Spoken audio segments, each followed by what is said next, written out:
Hey everybody, Ryan McCaffrey with IGN here, joined by IGN's video ace and home theater mega enthusiast, Fran Mirabella. How goes What's up, sir? everybody? So, Fran, we got a chance recently to get a full walkthrough with Microsoft of the Xbox One dashboard. They've been promising a lot with the instant switching, the speed of the dash, the going in and out of things really quick, and we got to see it for ourselves. And most of those promises, I would say, are at least 90% accurate from what we saw. It's getting there, all right. And we finally have footage that we can show. So they were kind enough to send over some footage of this in action. So we thought we'd talk you through it, how it compares to what we saw, which again, it is pretty accurate to what we saw, and just some of the things that the Dash can do. It turns out the Xbox One Dash can do some pretty interesting multimedia things. Yeah. So should we start with this biometric scanning? It sounds so fancy. Should we start with that? Yeah, so Connect can ID you. So as soon as you walk in the room and say Xbox on, and it will actually Connect will just see you and recognize your face and sign you in automatically. And if it's already on and there's more than one person in the room, so let's say you turned it on, I walk in, so in the upper left, this is where you're going to see the activity showing up. So watch what happens right here is, whatever, you already have the Xbox on maybe, and Ryan walks in. Hey, Fran. Bam. He's going to show up. My name is Harry. Sorry, we changed your name, Ryan. But yeah, like he chose orange, so you can go back to customize that. your dash color, so it's not going to set the background. They're not doing any backgrounds. Eventually, I'm sure they'll sell backgrounds like they did with 360. But for now, you're just customizing your sort of primary color. Yeah. So he's chosen a sort of orange here, which will also for achievement notifications, and those they call them toasts. Yeah, at the that's bottom right. Of the screen. Toast. They can be in any number of. I think it was about a dozen different colors. From reds to blues to greens. Teal, maybe. All the various shades you might expect. So this is a really cool feature. It was working great. You have to do some initial setup, I think. But the fact that it will recognize multiple people in the room is really nice. Like, if Ryan set his pins, which we'll go to next, he can, take over and say, hey, I want to see my pins. That's true. So it'll be, we can get to all my customized stuff. So if you've got, if you've got Hulu pinned and I don't, and we want to watch Hulu, you just turn it over to you, so then we go right to your pins real fast to get to it, instead of having to dig down and find it on mine. Yep, for sure. And so we actually just saw the pins. I don't think we need to describe too much. What's happening, right, is you can say it or you just click over, and it's going to slide left, right? All your pins are on the left. So everything that you use frequently, you can pin it, just like you can now on 360, except instead of being in a pins menu, it's just right off to the left. It's very Microsoft Surface, swiping a lot of left to right, a lot of squares, which I think works great. Looks great. Yeah, it seems to work pretty well from what we saw. NetMeter, by the way, is probably not an app. It's a test thing. I think so. Yeah, I would suspect so. I think they pulled this off of a test machine, if I had to guess.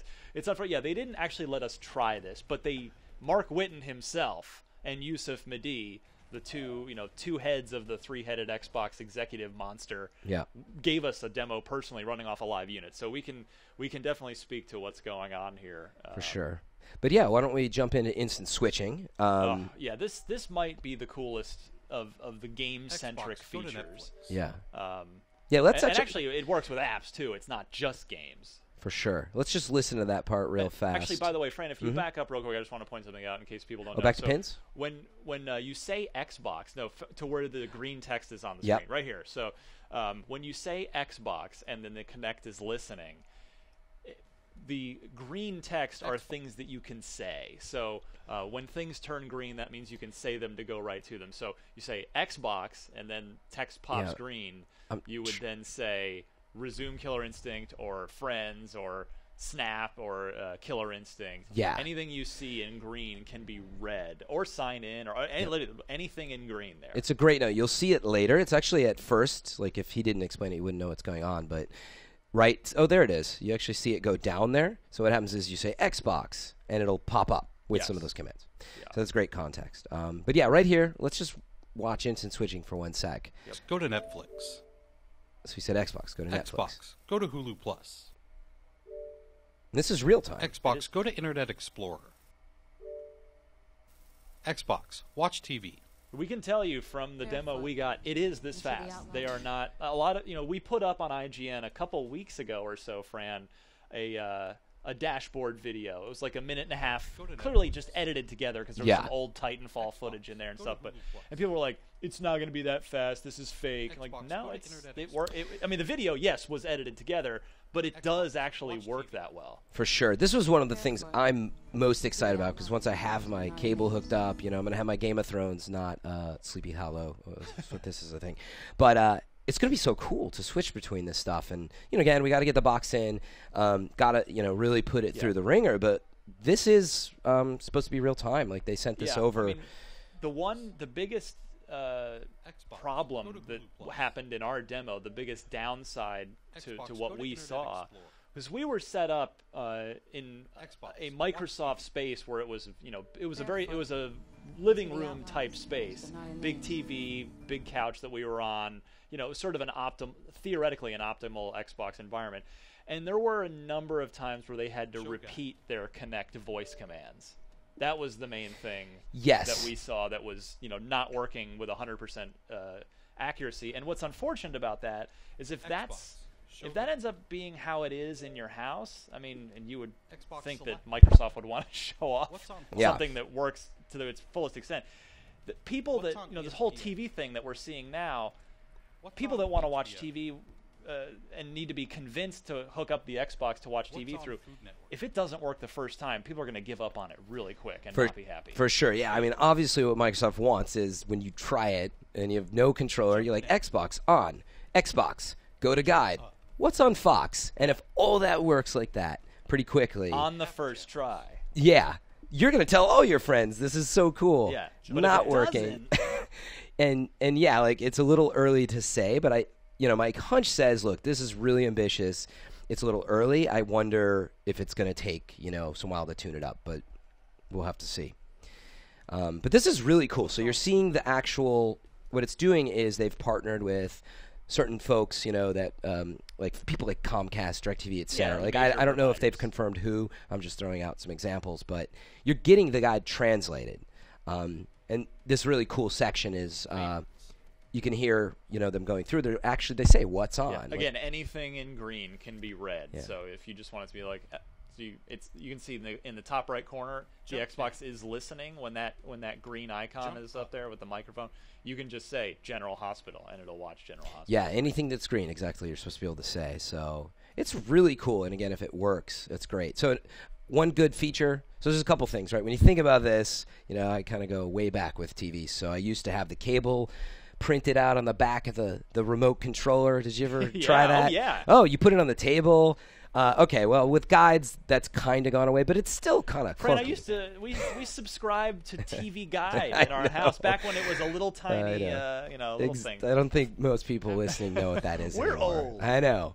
But anyway, like they've added some great features. So favorites, number one, right? So you see them snap to that. You get a truncated list of your favorites. So it's very similar to pins. Yeah, same thing. Pick your favorite channels. This is called app channels. So see how it goes to Hulu Plus? Which is kind of cool as well. It's just a nice way of all of your video content, whether it's on demand or not. So the cool thing is as long as the app supports it, the developer that is. So if Hulu has taken to it, and it looks like they have, NFL, has done the same, you can have individual channels, and they can also choose to go deeper. So, one day I hope to have IGN Rewind Theater channel. Absolutely. And it can be an app channel, and that's really cool. And I think it's going to have a ton of opportunity, but people got to get a hold of the SDK and develop for it. So we should probably move on to some of the other features. Snap, you want to talk about how that works? Yeah, it's it's a way you can snap Skype. You can snap a bunch of different apps that we're doing Internet Explorer right within the game while you're playing it. Yeah. For us, they showed us Forza. They were running Forza and snapped in, I think it was the activity feed, which we're going to see in a minute on this video, which is basically a Facebook-type list of what all your friends are doing or what they have been doing recently. Yeah, and for me, that's a great concept of potentially not having to grab my phone to check my Twitter feed. Yeah, here we go. Snap activity feed. And there it is. You can see, okay, Mark Whitten has started playing Dead Rising, and then he switched over to NFL. Yeah, so it's this is their idea of a little bit social connectivity with. Exactly. So I'd be watching my friend Harry here. I'm checking his feed out. Exactly. Just to get an idea of what they're doing, and I wouldn't be surprised if this eventually turns into like hopping directly into stuff that they're doing, You'll have to excuse my friend Harry. He's a little slow. Exactly. Thank you for that Dumb and Dumber reference. But anyway, activity feed I think is still verdict's out for me, actually. I got to really use it. I'm not sure whether I really care. I mean, I was happy to just check my friends list to see. I don't really care what they were doing. I only care what they are doing. Yeah, but I think as it develops and you connect with everybody, that'll be interesting. Yeah. So right now they have a really long section in what they sent over to demo Upload Studio. So I don't think we need to watch every second of it. Forza Sexy Sport 5 right here. Yeah, but as you're playing, he just said Xbox, record that. Yeah. And then what's going to happen, Ryan? So we're gonna. It grabs the clip, boom. It did that in the background on its own, and then if you hold down the guide button, you can go in now to the upload. You can watch it or you can edit it. Edit it. And now, so what they showed for us was overlaying a picture-in-picture thing using Kinect to film us as we sat there. And we were just talking BSing, but hypothetically, you could do your own little commentary. Yes, they are giving you. You may have heard of this thing called YouTube. A lot of people like to do their own. Yeah, like to do their own Let's Plays, as they're called. And so they're giving you all the opportunity now. Yeah, you can. And there was some. You can see skins there. They showed us some Instagram style skins. Yeah, and what the skin is that's how you look on camera, right? Or is it the background? Yeah, remember behind? There was it was the background. It wasn't the video. So they showed us a black and white one. Remember that? Yes, but we can't show you that here. But it the point is you can do picture in picture. What I like about this too, I'll skip forward, is that you can record your clip. You can put multiple clips together. See the picture in picture, which he was mentioning. That's what you we can saw. Do. Yep. You can also, I think it's right after this. See, you can add a voiceover after, which I is love. Great. You can do your own rewind theaters. But That's true. Come watch ours. Please. But yeah, like I really love all the functionality they're putting in here, and really anxious to see where that goes.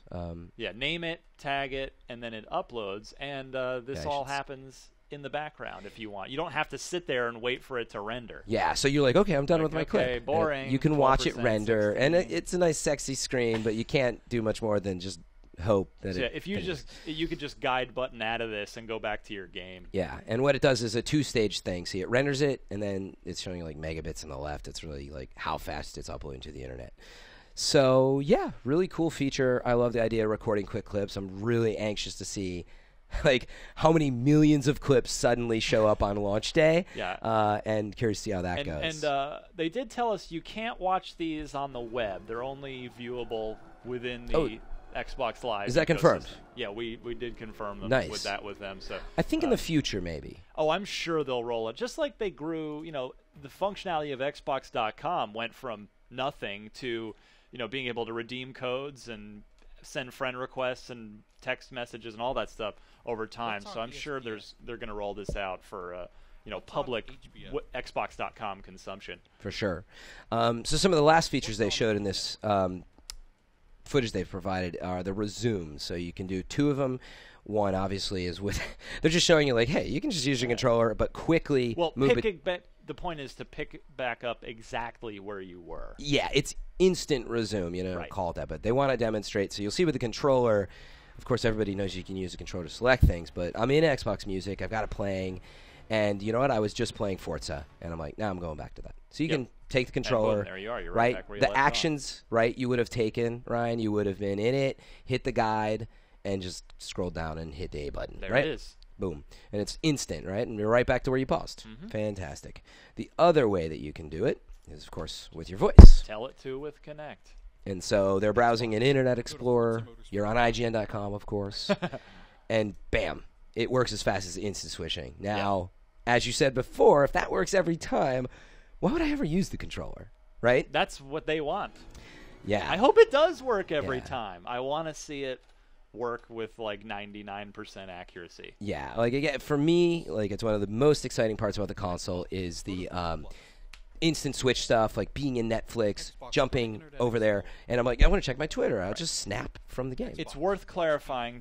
I know a lot of our hardcore fans know this, but just to be clear, if you buy a disc game, now every Xbox game has to be installed. However, if you bought the game on disc, you cannot instant switch because you have to put the disc in for the disc check. Yeah. So that the instant switching only applies to digitally downloaded things, which of course it'll be all your apps, but then game-wise it'll be you're going to need to download. You're going to need to get Forza 5 off the Xbox Store rather than in Best Buy or wherever. You're going to need to. It's for digital stuff only. Just to clarify. And that makes sense. So yeah, that's a large glimpse, I would call it, into a lot of these really ambitious features, I think, for Xbox One. And I gotta say, Fran, I went in just a little nervous to this demo, where it's like, man, is this stuff gonna be that fast and work that smooth?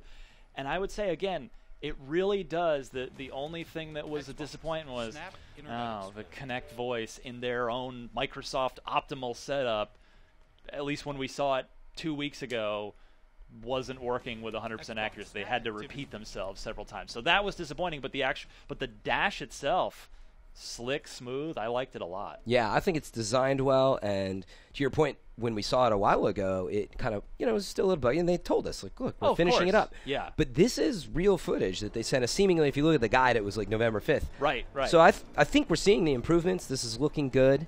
Again, we need to get our hands on it. Well, and remember, there's a big day one update for the console, too, that everybody will download, which hypothetically will hopefully make the dashboard even smoother, faster, better, and hopefully improve the Kinect voice recognition as well. For sure. And I'm talking to everybody in the office because we've been talking about which console are you going to be using the most and yada yada. And I'm very excited about Xbox One, and a lot of it is I want to walk into my living room hands free and do a lot of this stuff, check the internet, use my Twitter, but have it be seamless. Yeah, absolutely. So that is an extended look at the Xbox One dashboard in action.